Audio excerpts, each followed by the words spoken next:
Oh, there you are. It wouldn't let me click to answer. It wouldn't let me. I don't know what it wouldn't let me do, but it immediately called me back. Oh, after you didn't answer. I did, because it didn't. You called me? Yeah, I did, because it wouldn't let me pick up, but it would let me ring you in. Okay. There seemed to be a glitch with the Joshua system, I suppose. No, I know you're trying to hack into Skype. Wow, what a smart guy. What a smart guy, right? Okay. You know what? I don't even want to. I don't really want to wait. No, that's why I was going to get into it. I'll count us down. That other thing just starts recording, right? Yeah, it looks like it did. Okay. Nice. Yeah, that's convenient. Let me move that window. I love it. All right. Hey, how are you? Before we good. start, How are you? I like to do a check-in. I'm okay. I like that. Yeah. Yeah. Good. All right. Let's get started. Yeah. There we go. Okay. All right. All checked in.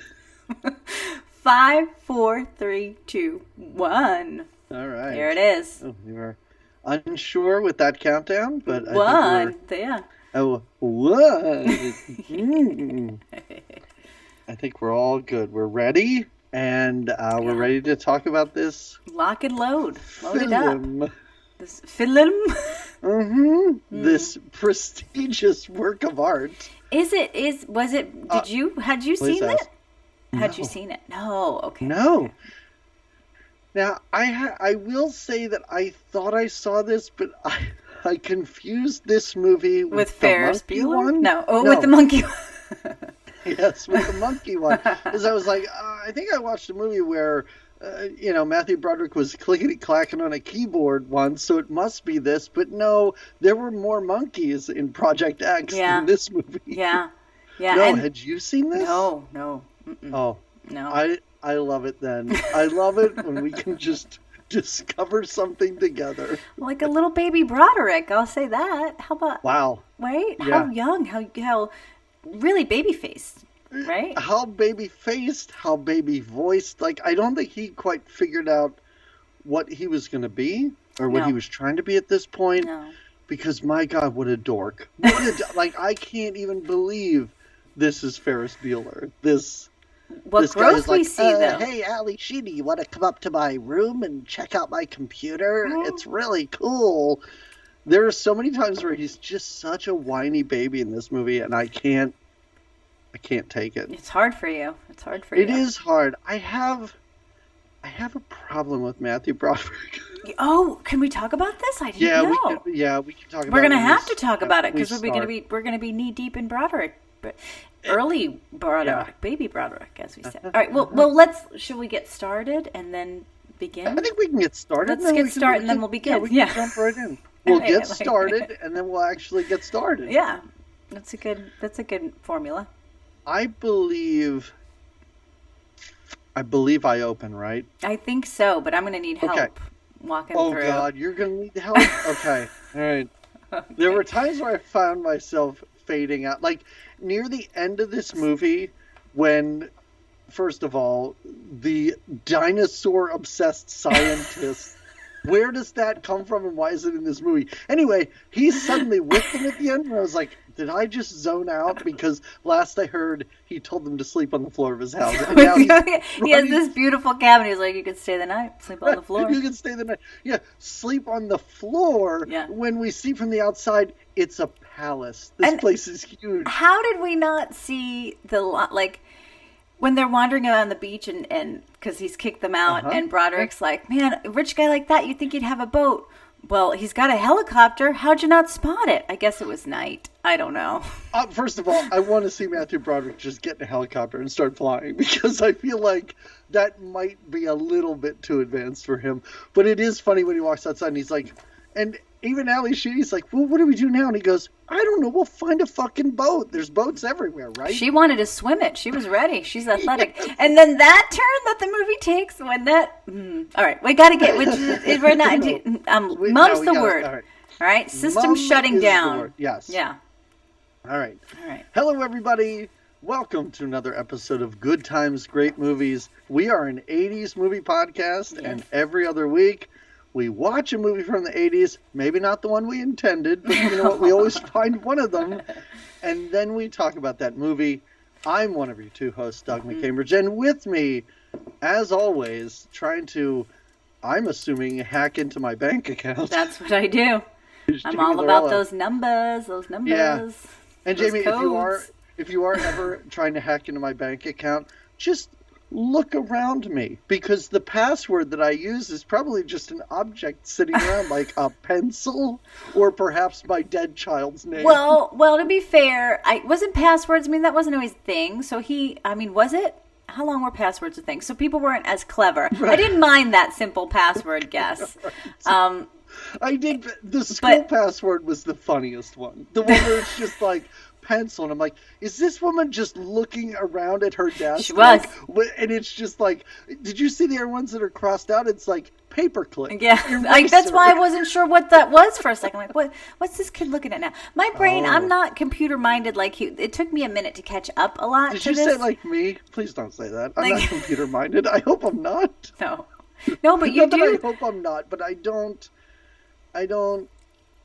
love computers the way that I have to use them for my. We're using ones right now, but I'm not gonna bring a 1983 Ali Sheedy up to my room and show her my computer, where she is all over this kid. I'm like, Maddie, take a hint, dude. Like, she doesn't want to see you play chess or whatever. I mean, she's flying to when he's like, you got to come get me in Colorado, or I need a ticket from Colorado. He doesn't ask her to even come. She's out there. Right. What? Yes. And also, Jamie, you're 17 years old. I call you and I say, hey, can you buy me a plane ticket? Your answer is no. I don't even know how to do that. Yes. Yeah, I know. Yeah, I like it when they do meet up with that scientist guy. And she's like, we're just high schoolers. Like, that's... I'm like, I kind of forgot you guys were, because you're on this whirlwind tour, and there was you're jet setting everywhere around. Well, I wanted to know if they ever got to Paris. I wanted the end to be a little clip of them in Paris. That was one of the best. That was one of the funniest and I think most clever things about this. Since when Dabney Coleman's like, "So who you going to Paris with, kid?" So if this I love how convinced he was that he was working with someone. If this is not international espionage, then why are you booking plane tickets to Paris? And I'm like, oh, you can't get out of this one, Matthew Broderick. Well, how did they not? Okay, we got to get there. We got to get there. I was going to say, please ask me questions, because I guarantee you I don't have answers. Okay. Oh, but we're talking about war games. In case you couldn't piece together the puzzle we were laying out here. Right, yeah. Young Broderick and Ali Sheedy. Tell me the other actors' names that are in it, because there's a lot of big names. Who's the one that plays like the general guy that is like the tubby guy? Know. He's been in things, though. Oh, it's wall-to-wall people I've seen everywhere. One of the generals is the guy who, I guess, owns the hotel from Ghostbusters when they go in to capture Slimer. And he's like, I will not pay that amount. And they're like, fine, you know what? We'll just let this ghost back and we'll let him loose. He's one of the generals.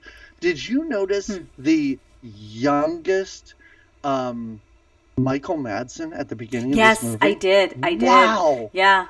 It only took me a sec because he's so young, and he's really good. It's sad that we don't see him throughout. He's so good. Yeah. And the movie that they tease us with is what's coming. I'm like, what's happening? I was like, what an amazing story.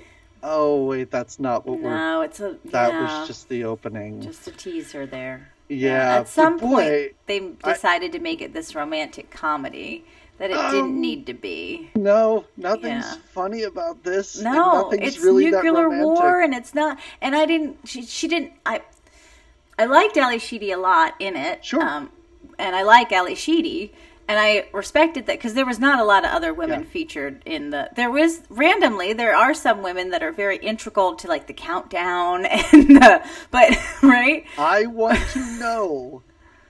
I want a separate movie about the relationship between Dabney Coleman and that woman who chews the gum that he spits out of his mouth at one point. I was like, this is a sexual relationship at work, right? See, there were all these little hidden stories you wanted to know more about. About Matthew Broderick's parents? Yeah. What is the butter situation with that dad of his? Yeah, I could have used a little more of that dad. Yeah, the beginning has you going like, all right, I'm meeting some characters, I'm seeing some faces, I'm getting to know I even liked, I agree, ultra nerdy Broderick, but I like the setup for, okay, he's this guy, right? Yeah. And again, I don't dislike Ali Sheedy for it, but it's when they bring her in hot and heavy that I'm like, what are we doing? What are we doing? Why are you sad about not swimming? You're about to blow up the whole world. What's happening? The movie I wanted to see, and we did see early on, is just give me a light teen comedy about him changing school grades. Like, I would take that movie. Yeah. And I mean, maybe it's a little too similar to Ferris Bueller. Like, maybe, you know, the principal's onto him, or this shitty science teacher's onto him, or something like that. But I kind of agree with you, and I think this is where you're going. Once the movie gets really big and the stakes are huge, I kind of lost interest, or it's not the movie I wanted to, it's the movie I knew I was getting. Did you? But I kind of liked seeing his bizarre little home life and stuff like that. And then, is there any point in this movie where his parents are like, where the hell's our kid? We haven't seen him for like 5 days. We've heard rumors though, when he calls her, which, yeah, I don't even know what he was trying to do with that phone to make that call, but I don't understand. I didn't understand half the gibberish. Then when he did the one thing with the door, I'm like, oh, he got that.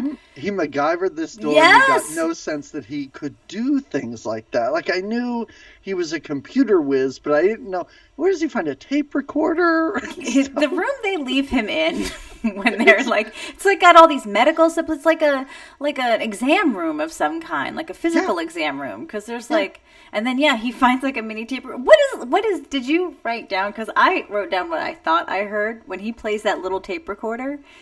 There's a recording in there. When we get there, I'll give it a shout out to what I heard. And I was too lazy to roll it back. Also, I like the fact that he can do all of this only because the guy who's dressed like Saddam Hussein is sexually harassing some woman out there. What's with the white gloves and the creepy guy? That guy's dressed like no one else in the Nobody movie. else. Like, he brought a uniform from home. It was like, I'm going to wear this. And all he is like the guard of, what is his title? Because he's the guard of the infirmary.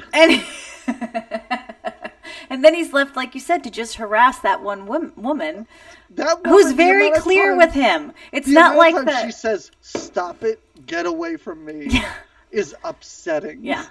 But it's like they needed him to need something to do, so Broderick can figure out that code. So they didn't give him like another emergency to check out or something, maybe that Broderick even maneuvered to say like, oh, whatever. Yeah, maybe make this guy, give him something to do that makes him seem like a professional. But they're like, no, he's a scumbag. Right. We got to just we got all kinds in the government. Knows. We got all kinds working on these undercover operations. And the principal from Back to the Future's in this movie for like a minute and a half. Yeah, marches right through looking for that baby Broderick. Yeah. It really is like they just grabbed a bunch of bit players Lots and character of little actors all-star off of the back lot. And we're like, here, we'll dress you up in a uniform. We'll put you in for a scene, maybe 2. Let's just do it. It's so funny. I was just looking over my notes, and it's funny because we don't know this movie at all, and so the intro of this movie, I really was not sure what was going on, and my notes reflect that. Like, I'm like, 2 guys roll in. Are they part of the Parks and Rec? Because they are like, where were these guys going? And they look like they were like park rangers in a sense in like a desert park somewhere. Like, who are these guys? And then they go. There's like a sandstorm at the beginning of this. Yes. And they go into what appears to be a residential home. Yes. I'm like, what does this have to... Neither of these guys are Matthew Broderick. No, I didn't know what I was watching. Same. And then they get whisked away. Then they get whisked away, right? To this, like, it's not a laboratory. No, it's like an underground bunker. Yeah, but it's big. It's a government bunker filled with computers. I did like... Go ahead. It's like a... Go ahead. Your arms are getting big. Go for it. I don't know. It's a big thing. That's what I was going to say. Go ahead. It's like a government... I don't know. It's like a secret government blah, blah. Like, we've all seen Stranger Things. It's like where they keep 11 and teacher stuff. Yes, Like, it's yes, just underground in the middle of nowhere, disguised as a house. But Michael Madsen and other guy, I wish I knew this actor's name, because again, I've seen him in 20,000 things. Yeah. Every TV show probably made in the 80s and 90s. His face is there. Yeah.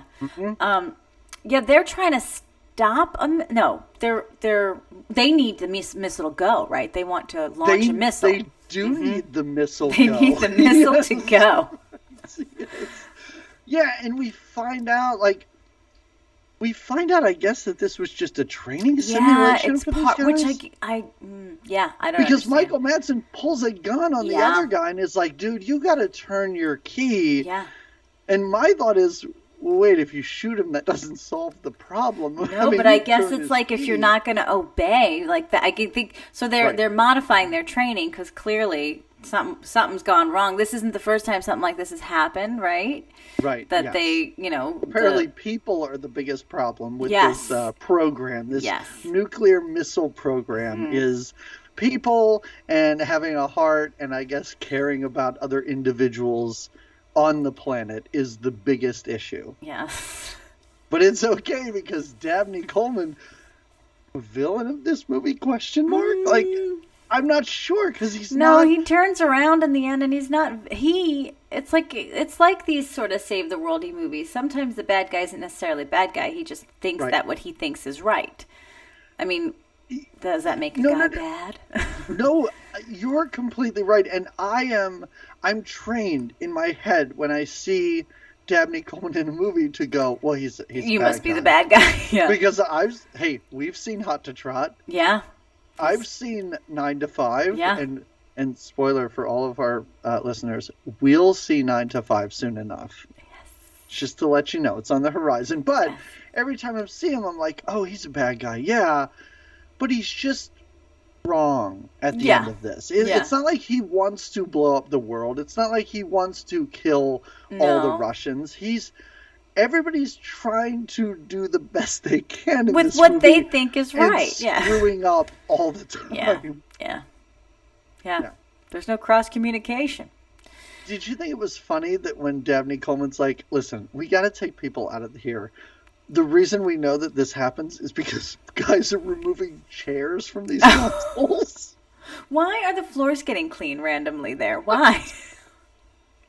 I have no idea. And why is NORAD giving tours? I don't know that you could just go on a tour of NORAD. I liked the touring. I liked actually that every now and then you'd hear a tour even in the room, like, well, that's enough from that room now, or like it was random in scenes. Yes. And then I did like that that's how he got out. I like how they have fun with the tour groups, too, how they play tricks on them. They're like, we're going to make these people think that they just launched missiles, but really, we'll put a funny little gag up on the screen like, thanks to all you people from Memphis for showing up. What a strange place this is. And where is it? Somewhere in Colorado? Is that what we're meant to think? I don't know where anybody is in this movie. Okay. Like Seattle. We see the Seattle he's from skyline. Seattle. Yes. Yeah. But that's pretty much it because they're like, well, now we have to take you to Colorado, and then I thought that's where they took him. But when Ali Sheedy goes, oh, it was no big deal. It was a 3-hour drive. In my head, I'm like, wait, can you drive from Seattle to Colorado in 3 hours? I don't think. No, she meets him in Portland because then he flies to Portland to find that other guy. Oh my god! Oh my god!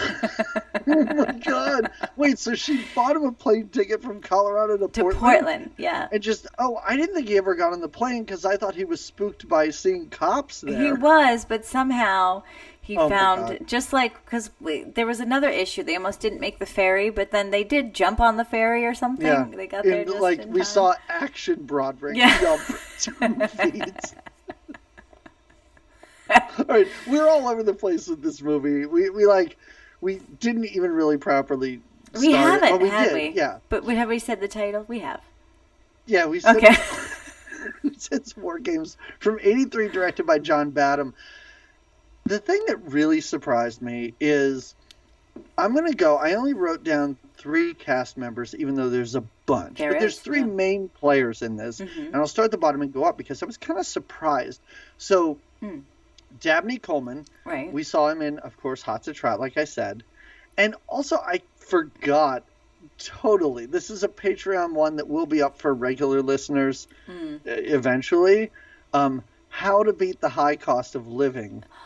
I forgot that he was the bad guy in that, too. That's right. Yeah. Hey, that was a fun movie. That was so random, but it was fun. It was really random. I still don't really remember what it was about. Something about stealing money mall. from the mall. Yeah.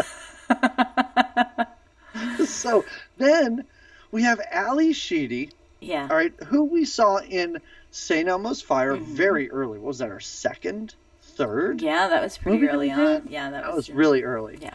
She also had a voiceover very quickly in Short Circuit 2. Oh, right. And she was in, and I know that you turned this movie off before the credits, and I had to sort of talk you through the credits. She was in the credits of She's Having a Baby. Oh. She was in the credits?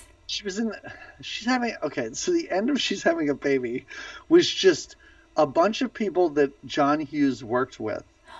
Talking over the credits, but like talking about the characters or about what happened in She's Having a Baby. So it's really quick. And that is the only time also that we've seen Matthew Broderick on this podcast, which is kind of surprising. Well, here he comes in with a bang, I guess. Or in with a bang, like you said, this baby Broderick showing up. What's his name? Oh, David. What is Ali? Jennifer. David and Jennifer. Yeah. The most generic 1983 name I think we could come up with for this movie. But okay, so you start us out because after this cold open, which is kind of fun, and again, teased out a movie that we're not ever going to see. I don't know. Did Michael Madsen pull the trigger and try and shoot this guy? I think he did, and I think he's in some kind of trouble. I think he No.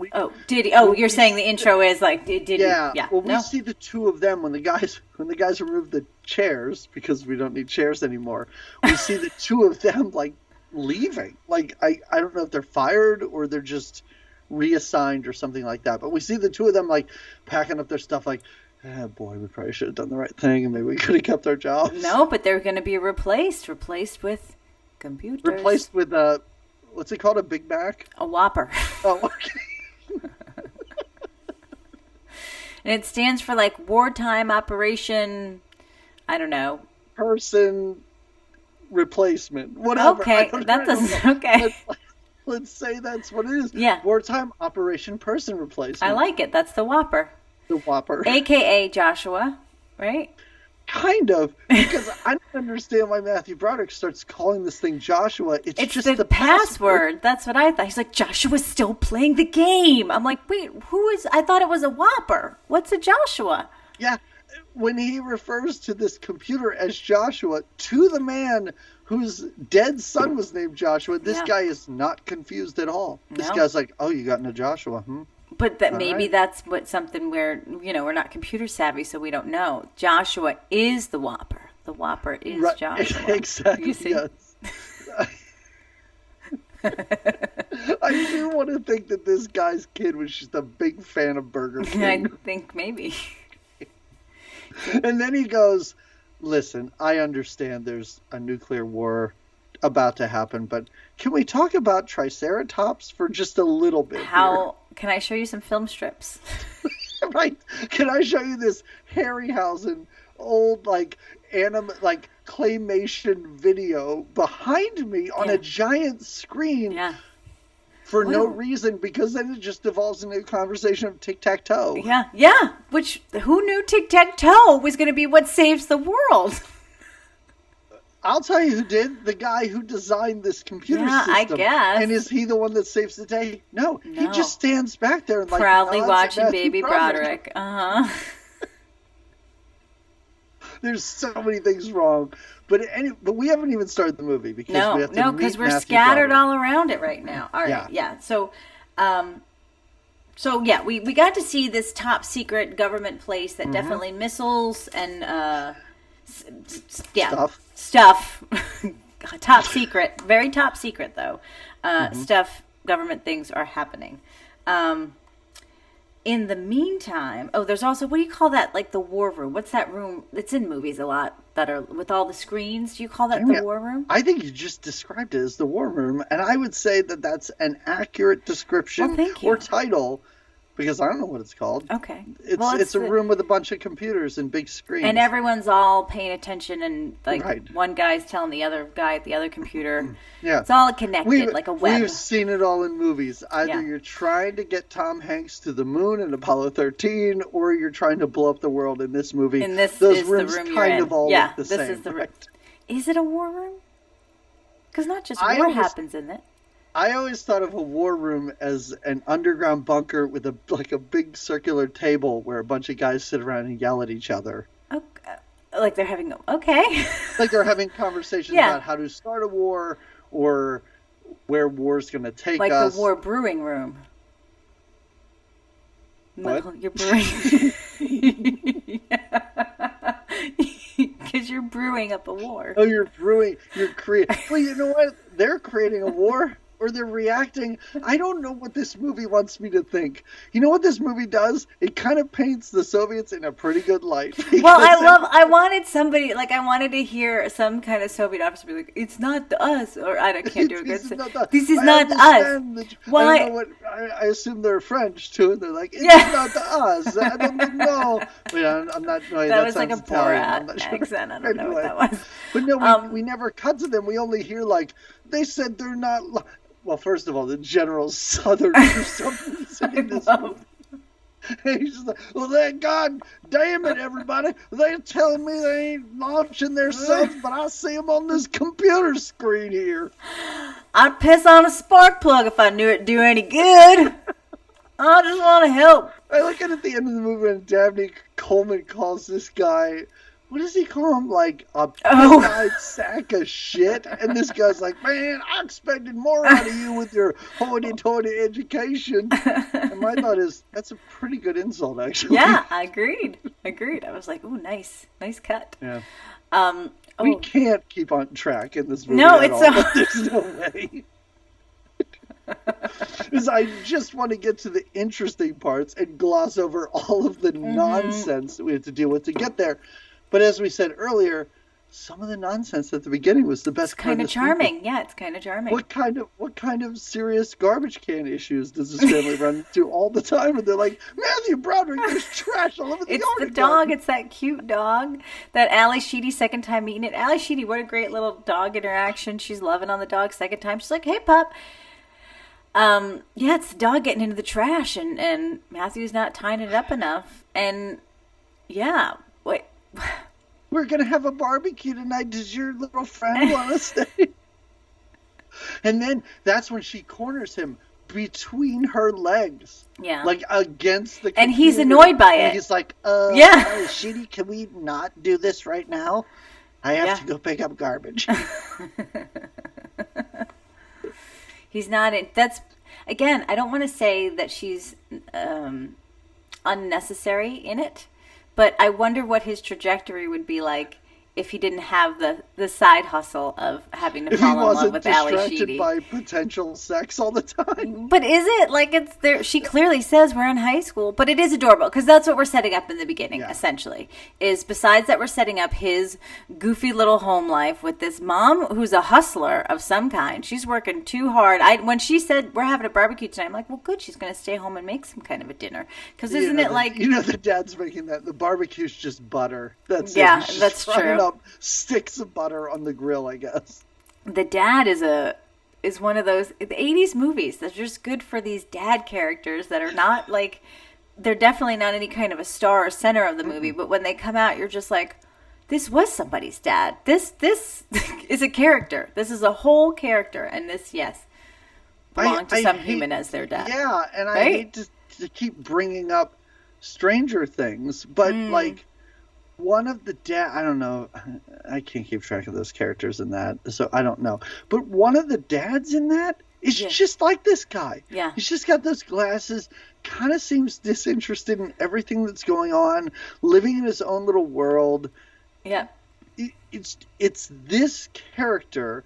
Also, I think people age differently at this time. These two seem very old, I think, to have a kid who's in high school. Yeah. But whatever. But yeah, so Matthew Broderick, we find out very early in this movie that he's just a stinker. He's a little... First of all, he's at an arcade before school? Yeah, they open early, I guess. I guess. And they're like serving burgers and Coke. Because then the kid comes in... The other kid comes in and takes over for him. Isn't that... the child? Yeah, so where's he going? That appears to be Matthew Broderick's best friend. Yeah, who's, one of his I buddies. guess, skipping elementary school. Yeah, to play at the arcades. I did love... This is why I love sometimes when these movies are not as... don't pull it in as much. The nostalgia they provide. Like, I love seeing... I enjoyed an arcade growing up. I don't know if you did. It was a fun time. Well... I can't say I was good at any of the games or that I was, like... intense, but it was a fun place to go to hang out. I had an older brother. He was a good arcader man. Arcadier? Yeah, that's what they call him, arcader man. Arcadier? Maybe that's what he called himself. Me, I'm an arcadier. You go to that arcade night. He's been messaging me about houses in the area. Maybe I'll ask him if he's an arcadier. You should. Maybe he wants to put in our... Yeah. I was like, give me the address. I'll drive by the house. I'll take pictures and I'll send them to you. You will. Yeah, you will. I haven't done it. He actually did give me the address. So nice. All right. Yes. Is it in your town? All right, wait. That's a whole sidebar. We got to focus on this movie. But I agree. I agree the nostalgia's fun. I actually was going to ask you, like, your video game experience or history, but, we kind of lost the thread there. Where I grew up... Mm-hmm.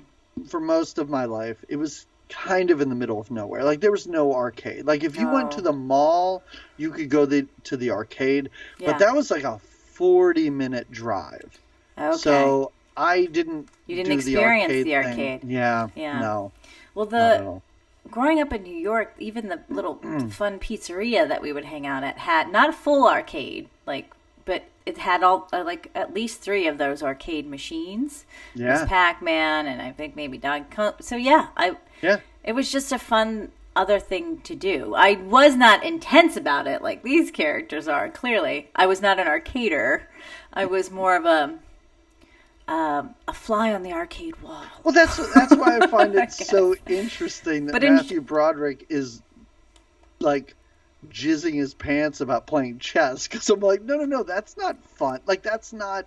In the beginning of this movie, we see you playing arcade games, and it seems really exciting, and he's like, I can't wait to download all these games like chess and checkers and tic-tac-toe. Oh, well, and I don't, I'm just like, why? I understand that it's the dorkiness of his character. I think it's because he's able to hack in to get those games, right?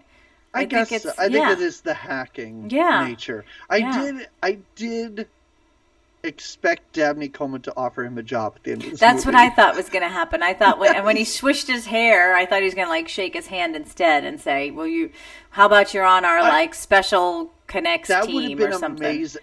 Even just something like, kid, when you turn 22, give us a call. Yeah.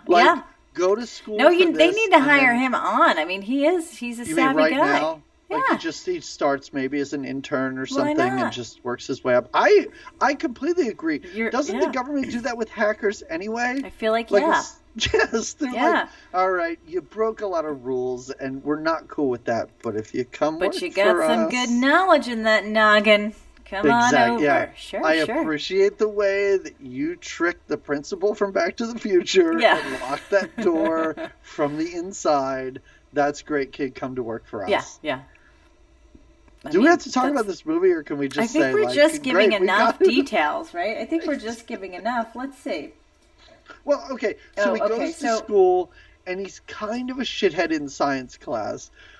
Very shithead. To the teacher? What does he say to the teacher? This teacher, the teacher who first, just suggested the idea of asexual reproduction. Reproduction. Yeah. And he says, your wife. Yeah. Like, first of all, good joke. Yeah. How this teacher is not punching this kid in the face. Well, I feel like these jokes come all the time from Baby Broderick. Yeah. I feel like he's like a known character. Video games. Late from the video games. And he's one of those, he's too smart for his own good. Yeah. Although I will say, first of all, don't do that to your teacher. That's really mean, even though it's pretty funny. Like, he first whispers it to the kid next to him. Good job. Great. Don't take it. Don't yell it out at your teacher when he asks you what you said. But also this teacher, like, he's just pulling students' tests off one by one when they get questions wrong and going, well, Ali Sheedy, this is why you failed this test. Yeah. And handing in front of the class. Don't do that. It's a shaming. Yeah, it's not fun. Yeah, well, that's what makes him, a not likable teacher. So you don't feel so bad. Right. We want to get at him. We want to mess with his grades. I want to know what happens when that's discovered. And I do like how later on when she meets up with him in Portland, she's like, "Is this all because you messed with my grades?" Good joke. And then it immediately cuts. Like the scene just ends there, and then we're in a different city. So he's sent to the principal's office, of course, and this is where he decides to take a peek at, I don't know, the receptionist area where nobody is. Well, he's sent here quite a bit. He even has a little fun relationship with, like, the front desk or the principal's secretary, I guess, or maybe that's the assistant principal. I'm not sure. He interacts with a lady that she's like, "Oh, you're back, ha ha ha." This is, Jamie, I know last time we did a podcast, I recommended the movie Totally Killer, where the teenage girl travels back in time to the 80s. Yeah. There's a point where she realizes, like, I have to go into high school and everything, and so she just walks into the office and she's like, I'm a transfer student and blah, blah, blah. And the lady at the desk is like, all right, great, here's a new schedule. And she's like, wait, don't you have to see, like, ID or something? And the lady's like, no, just go. And I find that funny because that is the way that high school kind of worked in the 80s and 90s, which is just, I don't know, like, my daughter now is in high school, and I'm sure, I guarantee you, it's like a post-Columbine change. Yeah. Where there's like ID. When I went to high school, when you went to high school, like, you could just leave. Like, you could just walk out a side door in the middle of the day and go home if you wanted, and nobody would say anything. Nobody would really know. So I don't know. I found that endearing how loose, like, the security everything is in this office, where you can just, like, open drawers and find nobody's passwords for computers. Because they would be right there. Yeah. Well, and he's again a frequent visitor, so he knows exactly where they would be. He's looked at this list before, and when he goes in with the principal, what is his punishment? I don't even know if it was nothing happens. Right? No punishment. Happens. No. The principal comes out and he's like, you again. Yeah. And then we cut away. Who cares? It doesn't matter. Right. And then the day ends, and I love how Ali Sheedy rides this, like, weird little dirt bike moped thing. Yeah, that is kind of fun. Yeah. Because late in this movie, when she's like, it was only a 3-hour drive, I thought to myself, on that moped? That takes 3 hours. That seems dangerous. Were you on highways? But she, like, drives him home, and she has a wonderful, as you said, relationship with his dog, who is adorable. It's very sweet. I think it's Ali Sheedy's dog, maybe, in real life. She's very playful with it, right? Because it doesn't care about Matthew Broderick at all. It's like, this kid is just a garbage can delivery system to me. He's just supposed to keep my trash away from me. He's actually a bastard. Yeah. She's actually petting me, paying attention to me. Playing a little tug of war. Yeah. Yep. Yeah. But yeah, I did like this when she first goes to his house. She's like, she's hesitant to go upstairs. But then they make quick friends with each other, and there's no naughty business going on. They're playing video games, or he's showing her. He's truly excited, and like you said, he's got this. Ali Sheedy is a high school guy, and it's not, you could do his nerd voice. I'd love it if you did, because you're doing a great job with it, but it's of no interest to him that he's a high school dude about to bring a girl up the stairs to his room, which is kind of nice and endearing. Like, I like that. He's so into the computers, and she's not looking for that, but what is she looking for? I like that her well, she's not a career. But what was she saying? She was going to do aerobics on one of the local channels, like that. I don't know. She was going to be on TV, and he's like a movie star. Yeah, she's got leg warmers on. Anyway, so I don't really know what I don't know what their relationship is before this day in history. Yeah, because like she likes his joke in the biology class or whatever. Yeah, of course she would. It's great. It's actually a really funny joke. I think it's fantastic. But then she offers to drive him home. But it seems like they've known each other or have at least been friends for a while. This doesn't seem like a first, I don't want to call it a date. It's not, but it doesn't, like, she doesn't even walk in his room and, like, look at stuff and it's like, oh, wow, look, you have your own bathroom off your bedroom? I don't have that. Like, that's amazing. Yeah. Well, that's not what it's about. It's about the hardware in there, the computer stuff. And he gets right to it to show her what he can do. And he thinks he's going to impress her by showing her how he could get into the school records and change grades. God. Jamie, which would have been a dream come true for you. Yeah, girls were not in high school tripping over themselves to get to me, but a way to my heart would be to change grades for my classes. That would be it. I'm sorry. Listen, Matthew Broderick, I am not a gay man, but you change my grade, we'll do anything you want. We'll figure it out. Figure it out. There are no barriers at all at this point. I love it. Yeah, he's changing grades, and she's not into it. She's so not into it that she tells him to change it back.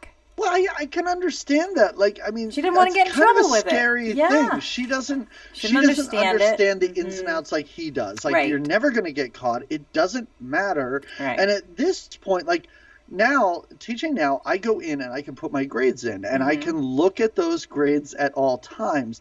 At this point, you think that science teacher is digitally putting the grades in? No, he's sending a form to the office, and then he never sees that again. Yeah. So there's no way anybody's going to catch him. Yeah. But she doesn't know that, and she does get a little freaked out and a little scared. But he doesn't care, so she leaves a little bit after that, right? It's not much else. And he goes in and is like, I'm going to change that grade anyway. She's going to be thankful. And changes it, because he changes it to an A from an F or something. Yes. Yeah. I have to say that I admire the restraint of him changing his grade from an F to a C. Yeah, I mean, that is believable. I think that's where he was trying to keep it. Right, yes. Because you could get greedy. And when his parents... They're so proud. When he brings home his report card and his big boast is, I passed all my classes. I'm like, wow, what a low bar to hurdle Seriously, yeah. But they are over the moon. Oh, yeah. Like, even his dad, who I'm assuming he and his dad don't have a great relationship, even his dad is like, I am happy to sign this one. Yeah. Yeah, it doesn't look like they connect real well. The dad doesn't seem like... I don't think they have a lot of common interests. I don't know what his dad is into other than crossword puzzles and butter. It appears that those are his two focuses. Yeah. Jamie, I know I keep mentioning butter. Do you know what scene I'm talking about? When he butters his bread at the table, and we show it. They show us this. It's like an inch of butter, and then he takes the corn. And I did hear the corn joke, and like rotates it on top of the buttered bread to butter the corn. I did not see it, but I know that then they're just eating raw corn because he says it's raw, and she's like, "Yeah, we're gonna eat it." But I didn't realize that on top of that because that's odd enough that they're having just corn sandwiches for dinner, like corn on the cob sandwiches for dinner. Because I did notice that, and I thought the butter was related to that, but I didn't realize he butters the bread and then uses the butter on the bread to butter the corn. I mean, it is so weird. And spoiler, I'll give it away now. I wasn't crazy about this movie, but this movie contains scenes like that just were stellar. And I was like, in another movie, this would be incredible. Yeah. Or dig deeper into this. Like, why? What's the butter is this obsession? Mother not boiling the corn? Why are they just eating raw corn? I want to know more about his family and where. I just want to know more about his background, his mom. his we can stop dynamic talking there. about butter. We don't need to. All right, but I'm glad we got the full background. I on could do that. this forever because it's at the table and he's talking about. I don't know. He's looking at like a magazine about computers and he's having the time of his life. Yeah, remember it's when he's all excited because he sees the new game system. And they just keep cutting to his dad just constantly taking more butter out and putting it on this bread. Anyway, so while he's changing the grades, or wait, is this later? No, this is after, yeah.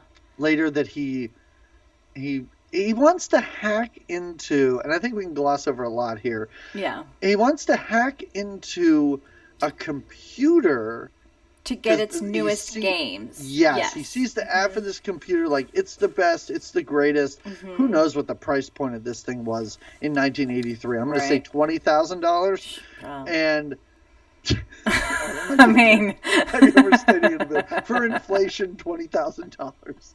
But so then he's like, I know how to hack into this computer by dialing phone numbers of local people in the area. You keep dialing. He doesn't have to do it. The computer's going to do it for him and siphon through till it finds it. I don't understand. I can't get over the fact that this teenager in 1983 has his own bathroom and his own phone line in his room. He's an only child. Oh, actually, that's a good point. Yeah. That's probably You think he kicked his parents out of their room at one point and was like, Mom and Dad, this is mine now. This is mine. I got all this gear. Needs to go somewhere. Dad's like, I don't care. I sleep in the kitchen anyway. Just be close to the butter. Kitchen near my butter. Yeah. She opens the pantry. It's just butter everywhere. Butter doesn't stay well in a pantry, fool. I don't. Just tubs of country crock. Oh, I see. That's not real butter. He'll be fine. Parquet. It's not butter, it's parquet.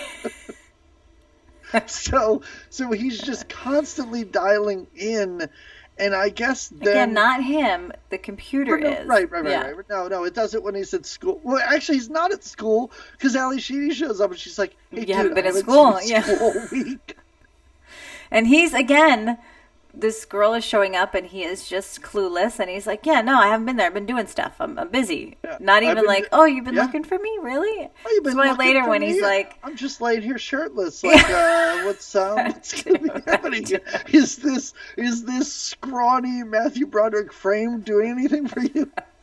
Because he could care less if it is or isn't. That's That's why I love this kind of nerdy. Just he's all into his nerdiness. Exactly. Yes. And who suggested asexual reproduction? Matthew Broderick did in this movie.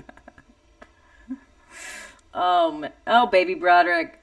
But yeah, she comes over because she's worried about him because she hasn't seen him, and he's showing this robocall thing to her, and then he's showing her all the amazing things that a computer can do. This is when he makes the airline reservations for the two of them to go to Paris, and she was like, and she's getting into it, like, let's go to whatever. She says something else first, like, let's go to Montreal, no Paris. She gets so into it later when they play the game. He's like, who should we nuke? And she's like, Seattle. and then we just hear her go, yeah, kill him. That I don't understand that when we get to that. So then finally we get to that now, don't we? Yeah, because the number works finally, and he gets onto this. I think it's called Protovision. This is like the gaming company or whatever, and it's this list of games. If it's not Protovision, Jamie, it's perfect. Like, it feels to me like you wrote this script. I did. Because that just sounds like nonsense words that they put together. They're like, I don't know, Protovision, the Whopper, whatever. Like, I love it. It's what they name their technologies. Anyway, what is this? It gives them a list of games, poker, chess, that he gets excited about. What is a shoulder shift? He's so excited. He's like, oh, yeah. And one of them is global nuclear war. Is that what it is? Did I write it down right? It's the longest but most accurate name for a game that you could think of. Destructive global nuclear war. No, wait, what's the name of the game, right? It is. It's global nuclear war, I think is what it's called. Yeah. And even myself, a total dummy. And I did not see the end of this movie coming. Even me watching this was like, wait, how do you win that game? Because it's like, if you launch your missiles, they will launch theirs, and then you all die, which is the point of this movie at the end of the movie. And I'm watching this going, that seems like a terrible game to play. Yeah, like, why is it?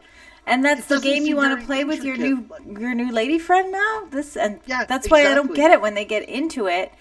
And they're excited and I also love the sites, like, what should we blow up first? And she's like, yeah, Las Vegas. Like, where did that come from? Why not DC or New York? That's what I mean, though. LA? Like, why are they even picking any of these places? And why is it fun to think about? I mean, I guess games are games. I know that they're aggressive and violent and whatever. But of all the games to pick, this is what they pick. And they do play it. And then they realize it could. Why does he take it to? He prints out a recording, or not a recording, a printout. He's printing out so much stuff because he's got that too in his room with his own bedroom or with his own bathroom. He's got his own printer. Well, they get interrupted with the trash. Oh, thing. That's what happens. That's right. They're playing fiercely nuclear war games, and then Mom needs him to take out the trash and is welcome to invite his friend to barbecue. Right. I would love to see that barbecue. Watch that dinner. Mm-hmm. His family and Ali Sheedy being like, sir, you do not need to put more butter on that steak. Like, that is out of control. I'm trying to get all this in now because his parents are out of the movie after this. Right. I won't have any reason to talk about literally butter lathering us up with the butter. I like it. And but now, so what? Like, shuts everything off. He just like turns everything off. But what makes him decide to take that printout to his friends? He's curious about something. He knows that. Oh, those nerds. Yeah. Oh, God. Yeah. Okay. So no. While this is happening, though, we finally cut to NORAD, and we finally meet some of these, or we see some of these people again, because this is when it is said, "Hey, Russia's launching nukes," or we see that it's happening. Right. And then they somewhat quickly find out that, oh, no, there was a malfunction or something like that. Because that's when he shuts off the computer and they're like, all right, I guess crisis averted. But nobody is like, hey, Tabney Coleman, maybe your idea to replace people with computers isn't a great one because this is our first false alarm in ever. Yeah. So, and you just did that, I don't know, last week. Yeah. So maybe we need to look into it. Maybe we need to pull back a little bit from the Whopper. Like, I'm sure there won't be any more problems. Yeah, it's just a little glitch. We fixed it. We're on top of it. Yeah. Yeah, because the main thing to realize is he picked Russia. He was going to play as Russia. So he launched his missiles first. Right. The computer was going to play as the U.S. And the computer, even though he turned it off, the computer is still playing the game. Right. But we don't know that until later. But I think, does he go to his friends once he sees the news, or is this before that? No, I think it's before? Before that. Okay. So honestly, to be completely honest, I don't know why he goes to these people. Well, I think he needs some answers, and this is when they tell him that it's government, it's military. Yeah. Right? And then he gives him the clue about Falcon's maze. All this technical mumbo jumbo, Jimmy. Yeah. I am not smart enough to follow most of what's happening in this movie. Yeah. Well, I am not a Matthew Broderick type. It's not going to work. I mean, and this movie's PG. It's for children. Like, I'm watching this movie being so confused by the plot at times and going, I don't know. How does everyone else figure this out? Yeah, like, would 10-year-old me know what's going on? I think Probably that's where not. I want to say that's where maybe this, because Barrett loved this movie or liked it, I think, a lot as a kid. But he said he admitted that he didn't like. He said, "Well, I liked it. I was into it to a point, but not as a kid." We watched it again, and he's like, "Oh, poo poo," which I guess that's a reflection. Poo-poo. Oh, poo-poo is what he said. Oh, poo-poo. This is a poo-poo movie now that I'm an adult. It says it on the poster. Oh, poo-poo, says Barrett. I don't think he's ever put that to... Anyway, he's never said that statement, oh, poo-poo, to anything. I don't think. Those are clearly my words, but whatever. Anyway, his brain does think along these lines sometimes, you know? And so maybe it was a certain audience of nerds that were like, oh, we can follow along. We are not that audience. We were not then. We are not now. And so I'm with you where I was like, well, so wait, what's happening? What? Kind of like Ali Sheedy, because she never really knew what the heck was happening. I really she was just like, in this movie, where I was like, I love dogs and I don't understand anything that's going on right now. That's why she's there. Now, finally, I've figured that out to make ones like us feel like, oh, we have a character to connect to in this movie too. And how little of this we could follow. Could you imagine how many parents in '83 saw this and went home and was like, Junior, this computer. No computer. You're going to be bombing Russia. If you're not careful. The FBI is going to be at my house before you know it. Yep. But like you said, then that is kind of what happened. Like then we do get these hackers and it's just crazy. Oh, it's crazy. I mean, that's a whole other group of people that saw this movie and were like, wait a second. Yes, that's what I mean. It's that easy? I just have to type in pencil and I can break into the government? No, but this is when he does his little research, right? When he does. Oh my god, Jamie! Another one of my favorite parts of this movie is when they do the research and Ali Sheedy comes over, and this is when he shows her video of this scientist. Oh my god! And when she's like, "Oh my god, he looks amazing," I'm like, I was like, Ali Sheedy, what? Yeah, I was like, what are you talking about? She's like, this guy's so hot. Really? Yeah, I know. Looking at her reaction to this video, like, not, wow, he looks so wise, or, whoa, look at all that equipment in his, like, lab or whatever. But she's, wow, he looks like, amazing. Guys, incredible looking. He must aerobicize like I do, because look at those calves. This whole scene's amazing because that was funny. But also, it's hilarious when Matthew Broderick goes, yeah, and he's dead. Oh. And she's like, man, he doesn't look that old. And he's like, he was pretty fucking old. He was 41. 40, I know. I was going to say, did you catch the age? I was like, goes, wow, 41? That's old. And this one, I was like, I don't know what's happening anymore in this movie. Like, why are we having this conversation? But then they talk about this kid, and they're like, oh, yeah, his wife and his kid died, and he was really devastated. She gives him the background. She's reading more about, she said, did you read about this guy's history? Yeah. Yeah, his you wife that died. Hot guy's yeah. But yeah, his wife and kid died in a car accident or something, and it sounds like after that, the government sent him away, but for some findings he discovered. It looks like he's died. That's right. That's right. Yeah. That's right. Sorry. Yeah. Did you expect Ali Sheedy when she met him to be like, you used to be so good looking. What happened? No, but heard that response. He looks amazing. He looks amazing. Oh no, I think he's amazing looking. Either way. He's amazing looking. It's not like you're right. It's not like he's amazing. That's one thing to say. Yeah. No, it's very clearly he's amazing looking. She's into his looks. This balding elderly British man. She's not. I mean, this is also when she comes up on him and he's topless in research, and that's maybe that's it. She's all flustered. Right. Yeah. Maybe she's looking at his reflection in the computer monitor. Oh my gosh. Jeez. Yeah, go ahead. Because I don't know where we are in this movie. This is when the computer calls him. This is when things start to get scary. Yeah. Because the computer calls him and lets him know the game is still going on. Like, it's not done. And this is then when, I think then that's when they see the news. Or no, she comes over because they saw the news. Right, yes. And then this is when he's realizing, like, oh my God, we have to do something about this because we have to let the government know, essentially. There's a real fun scene after the computer keeps trying to call him back. Matthew Broderick unplugs the phone and then hugs it. Holds it to his naked body and hugs his phone like, crisis averted. Thank goodness for unplugging things. Yes. But it's not going to work. This is when he then goes to his local 7-Eleven and the FBI is all over his ass. Because Yeah, I mean, we're really, because we cut to NORAD and they're like, we don't know who's doing this. Right. Like, we tried to track the call. It didn't work. We kind of got it down to a basic area. And then suddenly they know he's at 7-Eleven buying a Slurpee. And we see government agents put a child into a van and drive away. Yeah. They take him and they tow him away. Yeah. And now,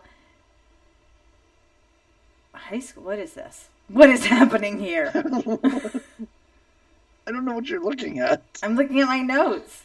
Back at headquarters, a tour comes through. This was our first tour that we see.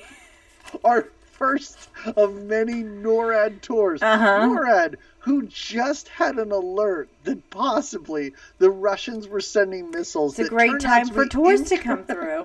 We're like, listen, these people are from Mississippi. They booked this tour months ago. They even make mention, like, at one point, Dabney Coleman's like, can we get these people to Walt Disney World? And somebody goes, that's actually next on their tour.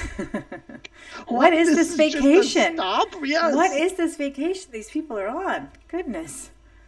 Oh, yeah, there's a tour going on, and they haul Matthew Broderick in. And as you said, throw him in a random infirmary room for some reason. Yeah. They don't detain him in a cell or in an office or anything. They do have him handcuffed until Dabney comes and is like, this is not necessary.